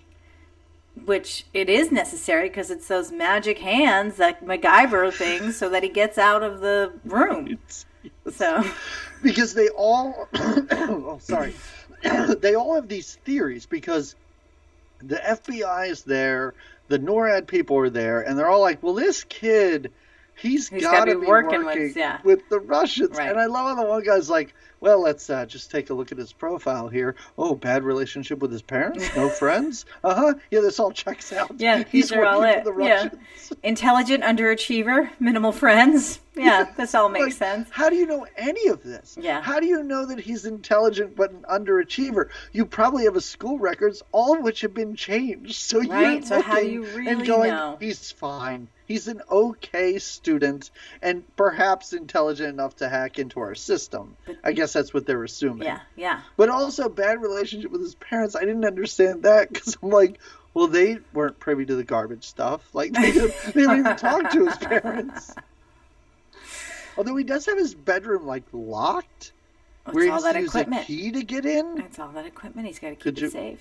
My parents would not stand for that. No, I couldn't even imagine being like, oh, no. Guys, my room's locked. It's this key, so it's my key. No, that would not have flowed freely in my home. No. But he's detained for a little bit and then re-detained. Because the first time he's detained, when he then doesn't he get a tour then of all the equipment? Because because you're not supposed to give Russian spies a tour, but Dabney Coleman is like, I'm going to do this, and here we go. Because he's trying to play good cop, I guess, right? Because he's like, hey, kid, take a walk with me. We'll go to my office. It'll be great. Yeah. I'll take you through the command center or war room, like you said. Yeah. I don't see how this could be a potential issue at all. And let's go up to my office. Oh, also, while I'm called away from my office, I'll just leave you in here next to this computer. No harm, no foul. Hey, I have a quick question. Of course. Yeah, I love it. Is it DEFCON 5 is not dangerous? Right? Yeah, I always thought numbering this shit is an idiot. I always thought DEFCON 5 meant, like, shit's about to go down. We're in DEFCON 5. I learned a lot from this movie. Me too, but it's the other way around. Yeah, the higher it's like counting down to the greatest thing ever. So I want our listeners to be clear, because if the government asks, DEFCON 1 is where the missiles are being fired and the shit's going down. And I do like that one guy that keeps us in line with our DEFCONs throughout. He's like, what's happening? Well, now we've got to change it to DEFCON 2. It's that Southern office or whatever. They have a big board up there. Yeah. There's lights on letting us know the I'm going to keep incorporate that in my home routine. Like, we're going to check it every morning. Where are we at DEFCON-wise? Yeah. And I mean, I understand it's the military, so you always have to be prepared. But Why are you even always on DEF CON 5? Why? Shouldn't there be like a no DEF CON? Just like yeah, one shouldn't right DEF CON not be just like chillax for a bit or something? Like, no, just man, they need us in the government real bad. Mine's like this. Like, number one priority, change that sign. They're missing out. Need to include something. And don't make it DEF CON 6. That sounds even worse. Right? And really rethink the number system, because Right. DEF CON 1 should be chill and low maintenance. It's Yes. DEF CON 5 that I'm thinking, it's the heat. They're bringing the jalapenos in. We got to look out. Yeah. It's DEF CON 5. Even when you're right. on DEF CON 5, look at that guy working that terminal there. He's reading like a romance novel right now. He's not even paying attention. So it should be on chill out right now. Right. That guy literally has to put down a book that he was reading with Fabio on the cover or Again, whatever. it takes once many the missiles are being kinds fired. of minds to run that war room in the government secret layer FBI chamber. So while he's being held in Dabney Coleman's office, and they're all having a conversation down below, which I love. Even the general's like, "Who the hell's that kid up there?" And he's like, "Oh, it's fine. That's possibly a Russian spy who's just in my office alone, left unattended with my with my so hard he then software. immediately hacks into the computer on site. It's like he can't help himself, right? And the computer's like, "Hey, we're still playing a game, right? Because I'm like about to launch missiles at you." Yeah. And then he shuts the computer off and then is detained once again. But that's when he's like, well, they don't think it's that's when he starts screaming, "Joshua's still playing the game. Yeah. He's still playing the game." And they detain him because now the bombs they see on their screens too, because that's what that room is filled with, all these screens. And so now they see it is so many. It takes that scientist guy at the end to come and say, "Y'all, do you really think that Russia is going to send all of these missiles?" Because on the screen it looks like these missiles are coming, like it's literally like thousands of them. missiles Yeah. coming. And the guy is like, "You really think that Russia would do this completely unprovoked, knowing that you have the power to press a button that can totally wipe them out? You really think this is what's happening?" And that's when they all take a pause and they're like, "Well, I mean, when you put it like that, maybe." you know? Well, maybe. Hold on. Yeah. Let me talk to the president. "Hey, Mr. President." Oh my God, I love just hang tight. It's totally cool. And like the DEF CON thing, I thought the phone for the president wasn't going to be like pea yellow. Like, I thought it was supposed to be like a red phone or like a shiny black phone. But every time they call the president, it's on this rinky dink. It looks like it belongs in like your kitchen, dried out, like, colored, this is my dried from the sun. grandmother's phone Yes. that they're calling the president from. But you're right, it is yellow. There are different colored phones for different things. The president deserves at least like the shiny black one, if not the red one, because it is an emergency when he is on the line. But again, DEF CON 5. I assume this Yellow guy has telephones. no respect for the president, and he's like, the president will never know that we're using a piss yellow phone for him. He doesn't even come down here anyway. Yeah, it's Reagan. He's out of it by this point. Does he Right. have Alzheimer's, dementia, whatever? Possibly. So they put him back in that same room. No, now he's that's, in it. Oh, that's yeah. in guarded that, by yeah. Saddam Hussein with like magician's gloves on. Uh-huh. With magician's gloves. And then, it's a real MacGyver moment where he gets the guard to press the numbers so that he can record the tone of the numbers so that he can hack back in to unlock the door. He records that, and I guess he's not allowed to pee, or he didn't really have to pee. He calls him over saying he has to pee, and then he wants to get out. Just to get, Yep. And then we mentioned this earlier, that this gloved colonel is harassing the secretary. This guy with ropes and chains and patches and medallions it's an all over him. elaborate uniform. Yeah. He's dressed for a parade. Like no one else in this movie. Nobody else. No other government official. There's not even like one of him, but with a red suit instead of blue. Like we're not seeing this. Like you said, I feel like this guy was like, "Don't worry, wardrobe. I've got my attire. I've got this." No, and they were like, "Just let this idiot do what he wants to do." He's like a regular old. He's like, no. I have a beret. I have gloves. I'll wear my white gloves. From home. It's pressed. Everything is pressed and bleached and starched.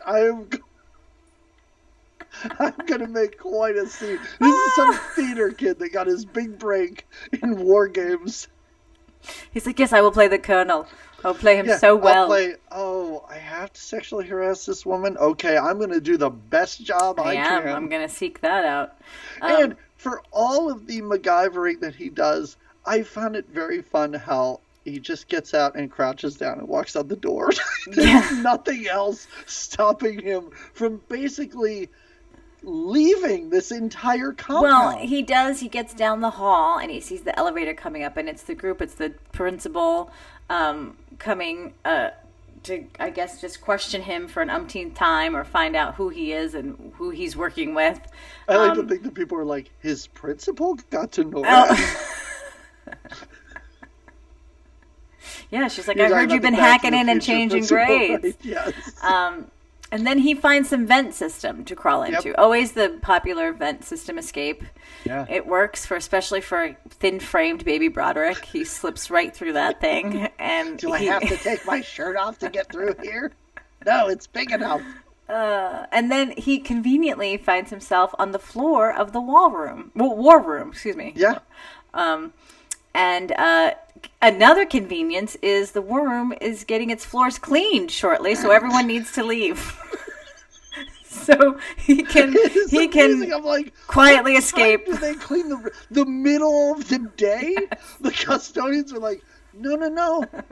We have this. And how messy does this floor get? Like, what are we? It must be all the tours. They bring their snacks, even though it says no snacks. The tours don't pay attention. They're just sweeping up Cheetos.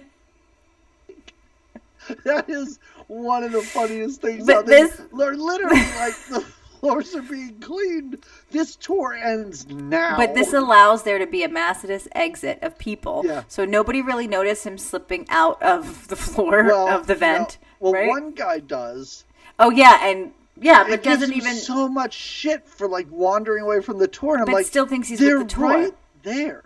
Yeah. He's 5 feet from the tour group. Like, why are you hassling this and kid? I guess he's new on the shift because he didn't see this kid come through earlier. Nobody saw this kid. Dabney. He walks by the entire military and nobody recognizes his face. Yeah. He thinks they're going to, and they should. That's a sweet little baby face. You can't, it's unmistakable. And they don't, nobody recognizes him. So he safely hops on the tour bus. Yeah. Thanks even the tour guide for the tour. Doesn't even try to put his hood on or anything and be. He thanks this tour guide as though he is a special needs individual too. Like, it's a real weird line delivery from him. It seems very strange. Well, then he's out.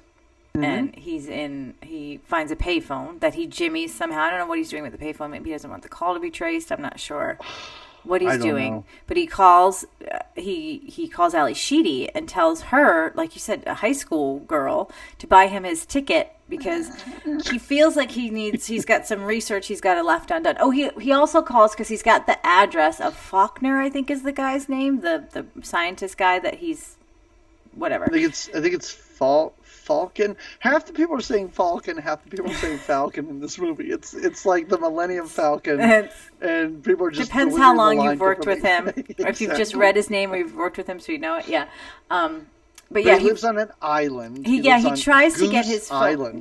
Goose Island. He tries to get his phone number by calling information, which another nostalgic 80s thing that I forgot is something we used to do. Now it's like, Google that phone number. Whose number is it? You know what I mean? But there used to be, first of all, the phone book, right? That you would look a number person, the white pages for people, right? And then, you'd call information about shit.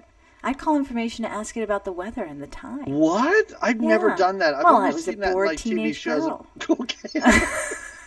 I was just looking for a friend. Yeah. I was like, you didn't have a Matthew Broderick. No. Weird room you could just hang out in. Mm-mm. Oh, all right. I mean, I was a bored teenage boy, but I never called information. Oh. Maybe I should have. It would have given me something to do with my time. Something to do, yeah. Yeah. But he anyway. calls and they're like, no. There's nobody with either of those names that lives on Goose Island. I'm sorry, sir. And he's like, Ali Sheedy will help me. So then I guess she buys him a ticket. And herself one. Well, no, because She buys him a ticket to fly back to Seattle.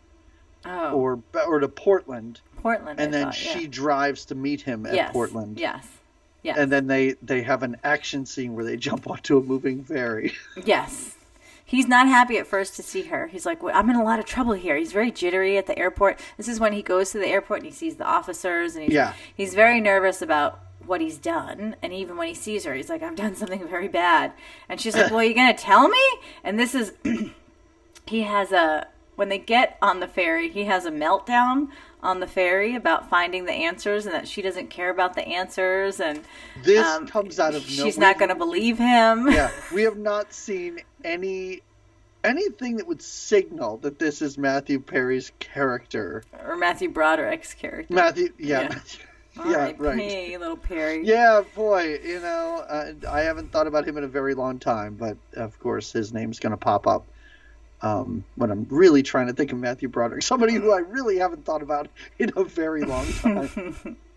So they're going to this island to find the professor, the guy in the video who is not dead. And he suspects that. He knows that, even though... Or how does he found that out?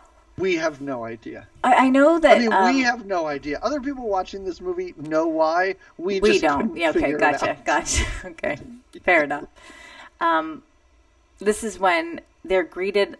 I don't know how where they're left off on the ferry, but they're just walking on this beautiful beach and kind of looks like the middle of nowhere. I don't know how they got there. Pretty sure the ferry took them to Jurassic Park, if that's where you're going. Well, because then that's what happens next.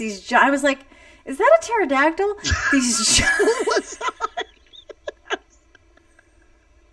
I had the same thought, and I went, no, idiot. That can't be right. This is not the movie we're seeing right now. No, it is. It is. Our scientist friend is indeed on this island, secluded himself far away in this lovely, lush, looks like a log cabin on the ocean. Beautiful. Beautiful off the western. You're like, I'm so into the log cabin. Can we have a tour? If we were going to spend the night on the floor, can we get a tour of the rest of the place? Can we get a tour of this? Because there's dinosaur bones everywhere. Do you have a bathroom off of your bedroom, sir? They sit on the couch and there's dinosaur skulls all around them. And I was like, this is what he's into. He's a paleontologist now. Isn't that a dinosaur person? But how did this happen? Like, this is... If you took any 7-year-old boy and said, design a log cabin, they'd fill it with dinosaur shit. And maybe that's it. You know what? Maybe his little boy Joshua, before he died, was a dinosaur guy. Into dinosaurs. Yeah. That's all I need. Yeah. Just give me that line, man, because nothing that you're doing makes any sense to me. It is a little goofy. So he's got these big, remote control dinosaurs he floats around. He shows them, he welcomes them at first. First, he doesn't welcome them. He's like, you got to go back, catch the other ferry. You got to get out of here. Oh. I'm not here. You're not here. Who are you? And they say to him, or I think it's Broderick that says, I'm here because of Joshua. And that gets his attention. Gets his attention. Like anybody couldn't read up on this guy and know he had a son named Joshua. Right. It's not that big of a secret. You know what I mean? But this guy's like, wait, how did you know about Joshua? I don't know. It's a pretty common name. Yeah. And are you talking about my son or the computer? Because right now I'm not sure. Right.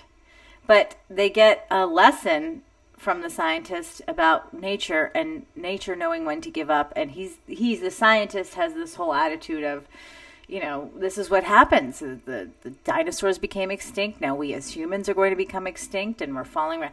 And I love so much time has passed, Jamie. It's a lot. It was the middle of the day. They are now in this guy's cabin at night, and he's like, "All right, finally time." Like, did they eat lunch? Like, did they just sit down and kill time? I don't know, but this is bothering Broderick. He does not like this point of view at all.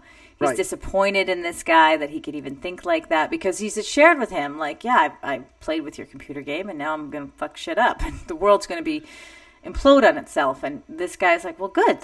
This is what we're supposed to come to. And we never know how we're going to come to it. This is what evolution is, blah, blah, blah. Again, I never want anyone who's listening to us to lose sight of the fact that this could all be fixed. And Matthew Broderick says it by this guy making a quick phone call to his buddy, Dabney Coleman. Right. Which this guy never does. Even after he changes his mind and goes with them, do they stop at a payphone at a Wendy's or something? No, because they got to be first. No. Because they knew Dabney was... One phone call isn't what was going to do it. I think it probably would, because once he shows up, they're like, I don't know, Matthew Broderick, take control of our whole system. So I really do think a phone call would have done it. Would have done something at least. Well, it doesn't happen. It doesn't happen. And these kids, even at one point, kids is what they are. Ali Sheedy confesses we're high schoolers. And when she finds out the world's going to end, she's like, I'm only 17. I have so much more in my life. I don't want to die. And even I get a little teary-eyed here. I'm like, no, sir. And no, sir. These are teens. Yeah. You do not tell them to sleep on the floor. Well, that's his next invite. Is they've missed the ferry boat. We hear the horn, and so they're free to spend the night if they need to, but they can sleep on the floor. To which these two are not even going to do that. They're going to just walk out in the dark. You two sexy teens. Would you say you're 17? Just hang out on the floor down here. That's cool, right? The world might end tomorrow. I'm sure you're not going to do anything too crazy. This guy does not care. But he kind of does, because then he walks downstairs like, oh, I wonder where they went. And I'll look off in the distance while they're trying to find a boat. As I'm thinking about if what they're saying makes sense. Yes. Right. Off they go, and Matthew Broderick is angry, and he needs to get back to the hub, the government, to let them know, and he's very disappointed in this meeting with this guy. Yeah. But it's night, and there's no ferry, and there's no boats, and this guy, for all his wealth, doesn't seem to have a boat or any way to cross the water. This is when Ali Sheedy suggests they swim. It does seem like a long swim in the dark. Like, I don't know really if she thought it through. She did not think it through. I don't know how far they went on that ferry, but it wasn't like 20 feet. No, yeah, I would say that it would be a lot of night swimming, and he confesses that he can't swim, which again becomes another breakdown like we had earlier on the ferry, where she's like, you can't swim? You can't swim and you lived in Seattle? And he's like, I thought I had more time. I thought I had all the time in the world, and I would learn to swim someday. But he doesn't know how to now, so it's going to fuck up. It's such a shame, because even I was like, Ali Sheedy, come on. Like, just this is when she holds his face and they're going to kiss. He lives, like, in Seattle. I'm sure there are plenty of people in Seattle that can't swim. Like, come on, what are you doing? She's shaming him. She's swim-shaming him. Yeah, there's a lot of almost kissing in this movie before there's actual kissing. Yeah. Well, and then the actual kissing is just sloppy. It's sloppy. When they're on the ferry after he has his little baby tirade, she like kisses him, but on the cheek in the most awkward way, where he's just, his face looks strange. It's like, you wonder he's though not if enjoying it. He's not uncomfortable. But is that what his character was supposed to feel like? You're not sure if you're into this kind of thing because you're so into computers and. But anyway, I don't know. Then don't shove a romantic subplot. Then don't exactly. That's what I mean. Nuclear war movie. I enjoy her, but maybe her character was anyway.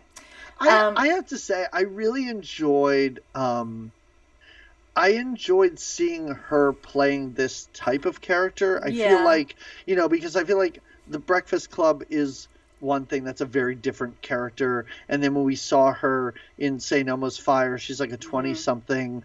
She plays a really good, like, average, normal teenager. I agree. Like everything but they still put her in, everything they do with her hair. Yeah. Yes. And she's right in the middle in that way, because she's clearly not the uber popular girl. We don't want her to be. But she's clearly is attracted to nerds and can hang fine with them. You know what I mean? If they made this movie now, Matthew Broderick would be like 30% nerdier, and she'd be like the captain of the cheerleading team. Know. Like that's what would happen. And that would be even worse. And they'd end up falling for each other. Yeah, it would be terrible. That's why you have to be happy with what you get, and what we got here is what we got. But now, I'm not going to say I'm happy with it. I'm fine with it. In comparison, for comparisons. Anyway, right, exactly. They're running around this land, and they can't find a boat, and now he's sad, and he wishes he didn't know the world was ending. Don't we all wish that we didn't know the world was ending? That'd be great. It'd be great if I didn't see signs all the time. And then the helicopter, as they're going to kiss, because she's holding his face like, oh, but now we have whatever little time we have left.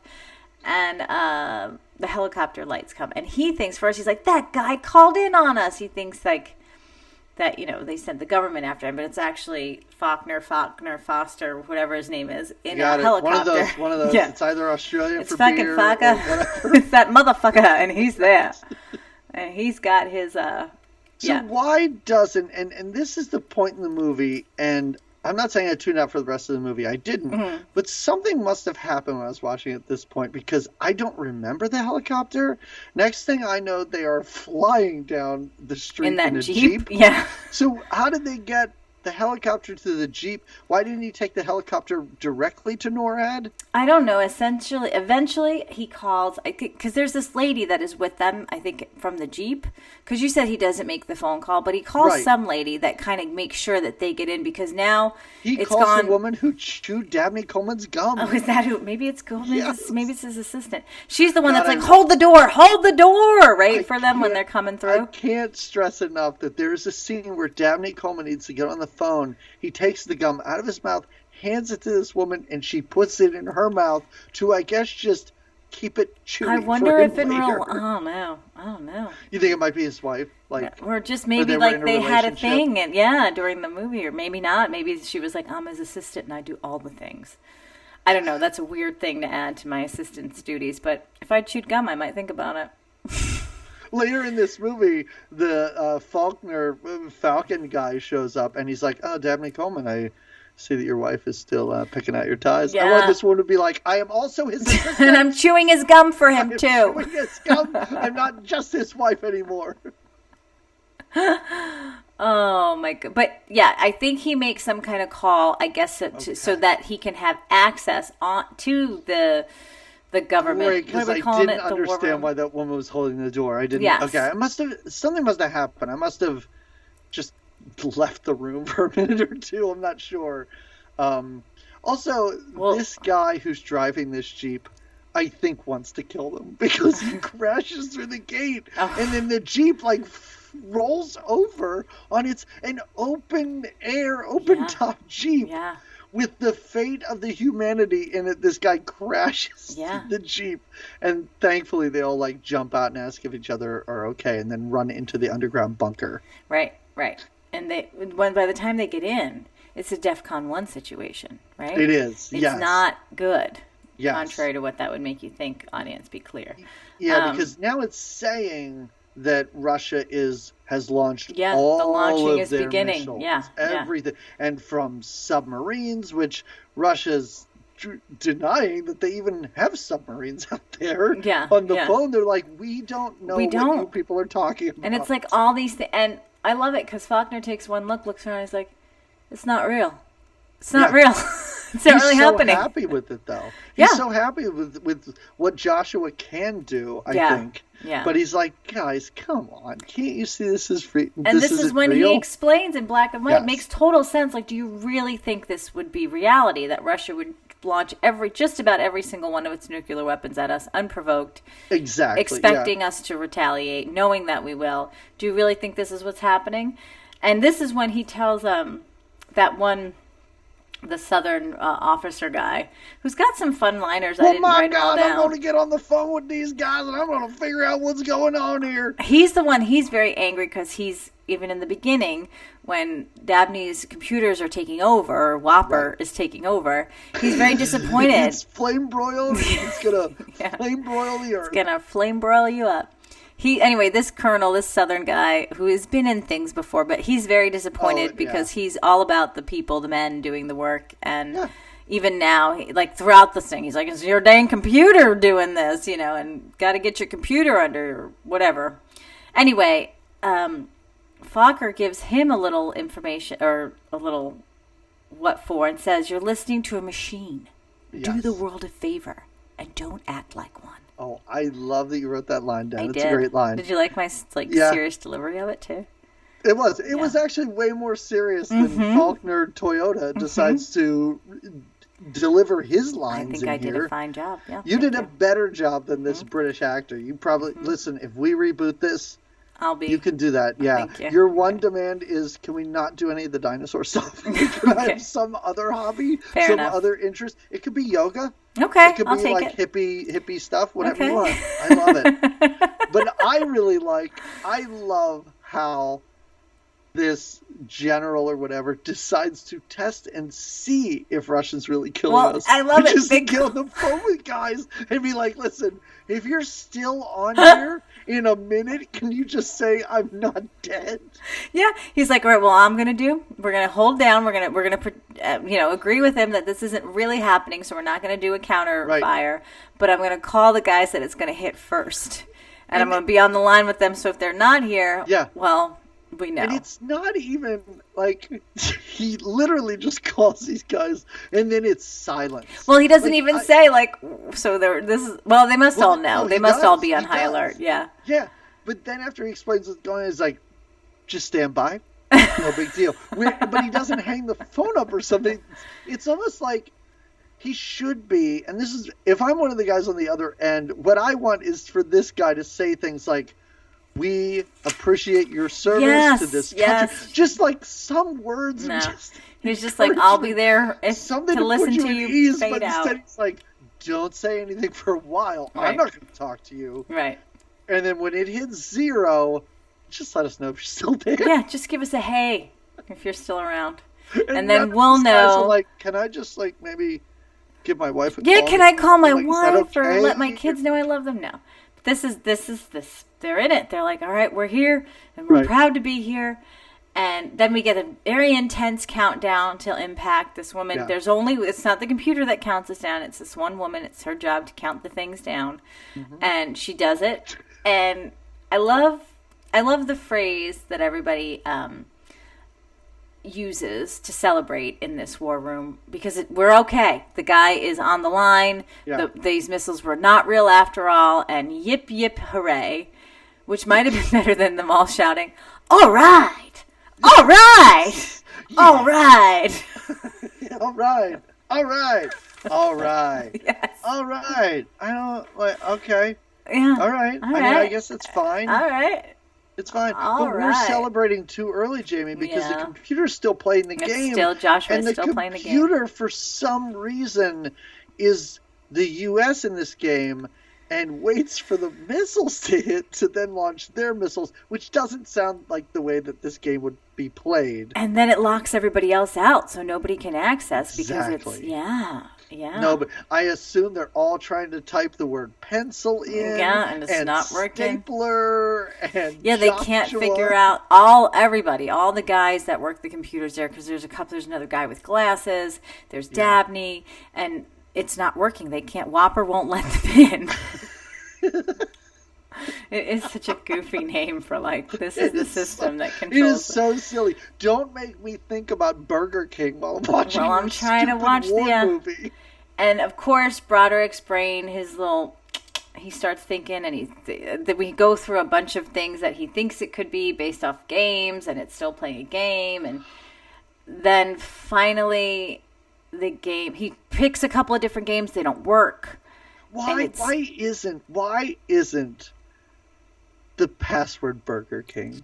That's an amazing tie-in, to just be like, Burger King, give us a bunch of money, you will be the password. And then they get even when he types in Burger King and gets it, Dabney Comey could wink at the camera or something. I don't know. I know it's stupid. It's not really Whopper because of the Whopper. It's an acronym for some kind of war thing, which happens to be Whopper. But it into Burger King. How does nobody think of that? How do you name it the Whopper? How do you not immediately go, oh, this is going to be silly? It is silly. Everybody at NORAD's going to laugh at me.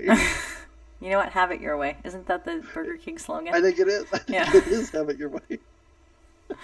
All right. So he's searching through a list of games and keeps asking him to play every game. And in the meantime, we're in the middle of playing a game. Yeah. It's we haven't finished this one. But in the meantime, too, while they're trying to find a way to just stop it from, because it's about to shoot these missiles, it thinks it's still in the game. And so this mission they thought was now over has now actually been reactivated. They have to call the president again. You're like, well, no, actually. Well, sorry.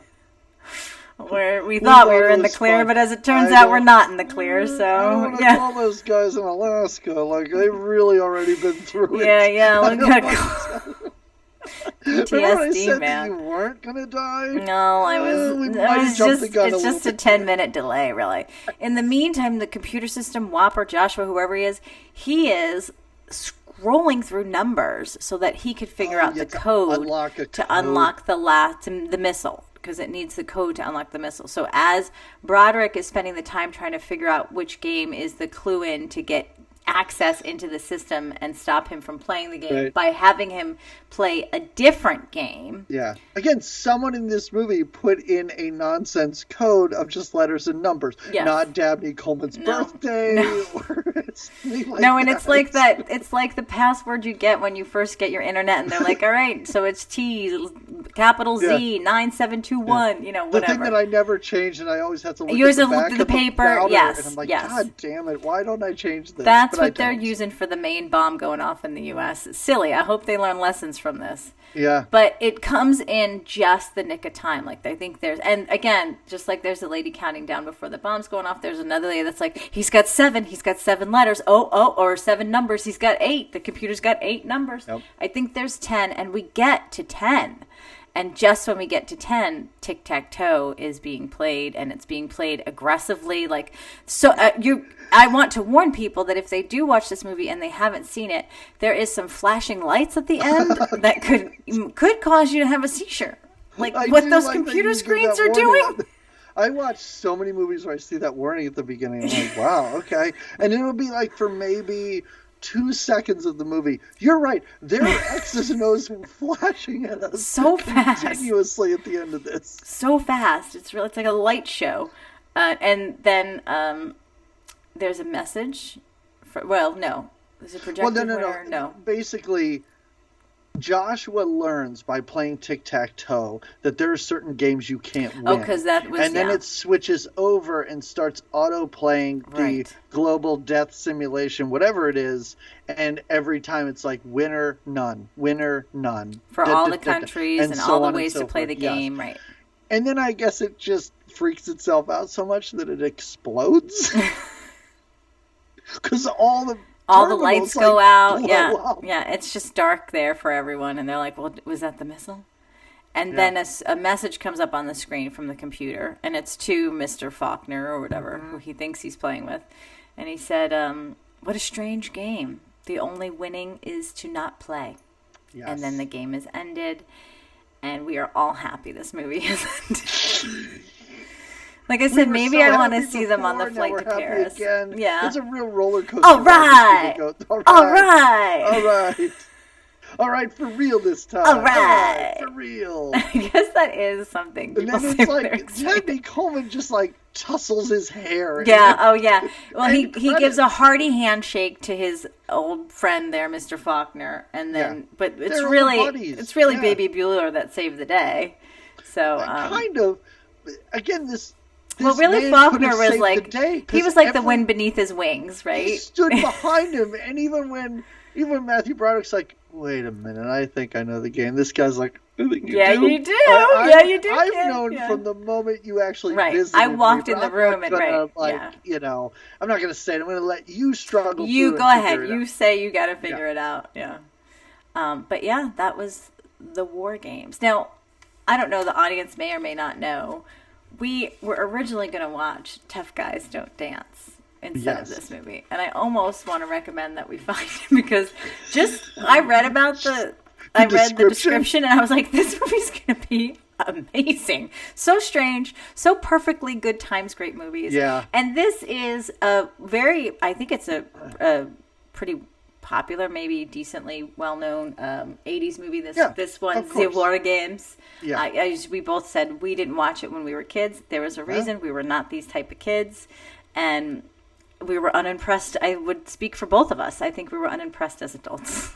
I think that's fair, and we will find, again, like planning things out so far in advance, it does have its disadvantages because when I look things up, they are freely available to stream on certain platforms, and then when it comes time to watch them, I look and I cannot find it anywhere. It's not there. The best I found, Jamie, is I found I almost sent this to you because it was after I said War Games. I was like, let's do War Games. Mm-hmm. A few hours later, I was like, oh my God, Tough Guys Don't Dance is on YouTube full. I click on it. It's dubbed in like Polish or that something. would have been terrible to try to watch.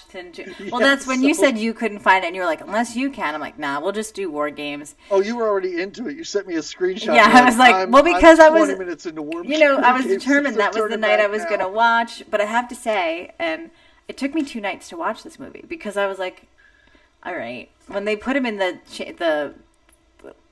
when he got handcuffs? No, yeah, when they put him in the handcuffs, and then when we started rewatching, that's when I was like, what room did they put him in with all these medical supplies? What did I miss? What's going on? But it just...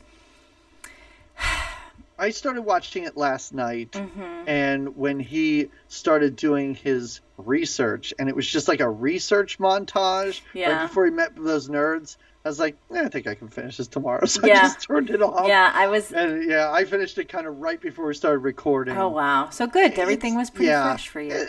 It was underwhelming. Like, I can kind of understand how this was a vehicle for Matthew Broderick and probably to a lesser extent Ali Sheedy. Yeah. You could see little bits of Bueller in there, right? When you watch it, you could see him refining his character. Yes, exactly. Yeah. But it wasn't. I don't know. This didn't blow me away. No. This movie is nearly 2 hours long, which feels like a crime. Like that really feels like something. So much of this, I think, could have been cut and could have been streamlined. Yeah. All of the travel, like just whatever, just at the bottom of the screen, write the word Portland, write Colorado. Like, I don't need to see him traveling. I don't need to see him going in and out of airports. I don't need to see him having hitchhiked with a trucker. Like, there was that. Care. Yeah, he got places. He got around. Yeah, it just wasn't. It wasn't. What's your recommendation? My recommendation is far more serious than this movie. It is a British movie called Threads from 1984. It's a... Sorry, I'm being British. It's like it's a post-apocalyptic, or nuclear war happened, and then it's just a movie about people afterwards trying to deal with the aftermath, and it is extremely dark and very depressing. I don't think it's anything people should really seek out, and the end scene is shocking and horrific, and it's very, very upsetting. So a movie like this, which kind of I know the message is nuclear war's bad, but it's kind of a silly romp, and so maybe it's a good idea, if you don't think it's the worst thing, to watch a movie like this instead, and to be like, oh, you know what? It's actually a lot worse and more horrible than Matthew Broderick made us think. Okay, so you're giving us opposite ends, like the salt and pepper of the situation. Yeah, the salt and pepper, in that salt's great and pepper's horrible? I don't know. Okay, no, I guess that they're opposites, which they're not. They complement each other. Okay, right. Bad analogy. Yeah, it's fine. Okay. What about you? So I recently started watching again, or because I think it recently came out again, the series Black Mirror, not Mirrors, which I wrote down. I was like, oh wait, it's not Mirrors. It's just that even one though mirror. There's multiple episodes. Yeah, it's just a single called mirror. The Black Mirror, and not even just Black Mirror. But there was the episode recently with. Do you watch that show? I haven't watched all of it because I'll find like 3 episodes in a row which are amazing, and then I'll hit that's one why and they're I'm like, Jimmy. I can't make it through this. Yeah. Then I kind of forget about it for a while. Well, there's the episode I watched recently has that guy from that show that you watch about that guy in that show about the drugs in the trailer. What's it called? Oh, Breaking Bad. Yes. Yeah, I watched that one. Yep. Did you see that one? Where they're space yeah. guys with Josh Hartnett? Uh-huh. Yeah. So I think the episode was called Beyond the Sea. Yes. Anyway, it was very good, and their space travels and their relationship to the government that was shady kind of was reminiscent, and it was better. Yeah. I thought that what's his name? The actor guy? I'm going to call him Jesse Pinkman. Jesse but that's not did his a great name. job. They all did. Show. Yes. Yeah. No, I thought it was really good. I do think I had so much fun. Another show I watched, the the episode with what's her name from Schitt's Creek and Salma Hayek. Oh, that one was good too. That was really really fun. good. That one, so. Yeah, I like that one too. Yeah, I like how Salma Hayek was playing herself. She was like, yeah, it so was good. much fun. Yeah, it was really good. All right, well, there's the war games. There's the war games. There's the recommendation. The last thing we do on this podcast is talk about the movie we're going to watch next. And Jamie, we are going to have a little celebration, and our listeners will too, because while you're digesting your turkey and cranberry sauce and stuffing or whatever, or your tofurkey for those vegans out there. You know what? I was actually going to ask you what vegans do, or is there anything that vegans do? We go out and we hug local turkeys. We just go to local turkey farms and we hug the turkeys. You set them free. You break them out, and you're like, go, be free. But we have a celebration the next day, which is Friday, called Slysgiving, which is, it's the best time of the year, people. Yeah, it really is. It's less cruel to turkeys than Thanksgiving is. We're gonna watch now, Jamie. Last time we wrapped up our series on Rocky. We only really Rocky had to watch in the 80s, right? Yeah. Well, right, yeah. So we only watched 3 and 4. Yeah. We did them in reverse order, of course. And we're not going to wrap up Rambo, but we're going to do the second Rambo movie called Rambo First Blood Part 2. Even though it's Part 2. That's not a long enough title. Well, and if it's not like First Blood, but Part 2. That's what's confusing about this, because the first movie was just called First Blood, so I don't know why you have to throw Rambo's name in it. Just call it First Blood Part 2. Well, you don't need the Rambo name. We need to know it's like, John Rambo. Yeah. Here's what I will say to you. We have hit so many wonderful Sly movies. Yeah. I'm not sure how you're going to react to this one, because this is the first one of his movies that leans so heavily into Sly Stallone action hero. Well, I'm going to see how I feel about it. We haven't seen a lot of that. No, we've seen him as a fun cop buddy. We've seen him as seen him as a country music singer. As a country, probably one of his most underrated and wonderful performances. Just does some, a loving dad, a truck driver who's a loving dad, right? Yeah. So this is going to be different. This will either be somewhat of a gem that we have so much fun with, or it might be the one time that we watch Sly and we're like, oh, you know what? Can't wait till next year when he plays a soccer player, because get ready, because that's a movie that's coming up. Wonderful. Well, we'll just have to see, We'll just have to see. I don't know. Sly doesn't disappoint, and maybe, maybe. It might just be him that gets us through it, you know? And that's fine. Yeah. I'm excited. All right. Well, everybody, thank you for listening. Thank you for following us on all the things, and we will talk to you again in 2 weeks. Until then, have a great 2 weeks. Take care.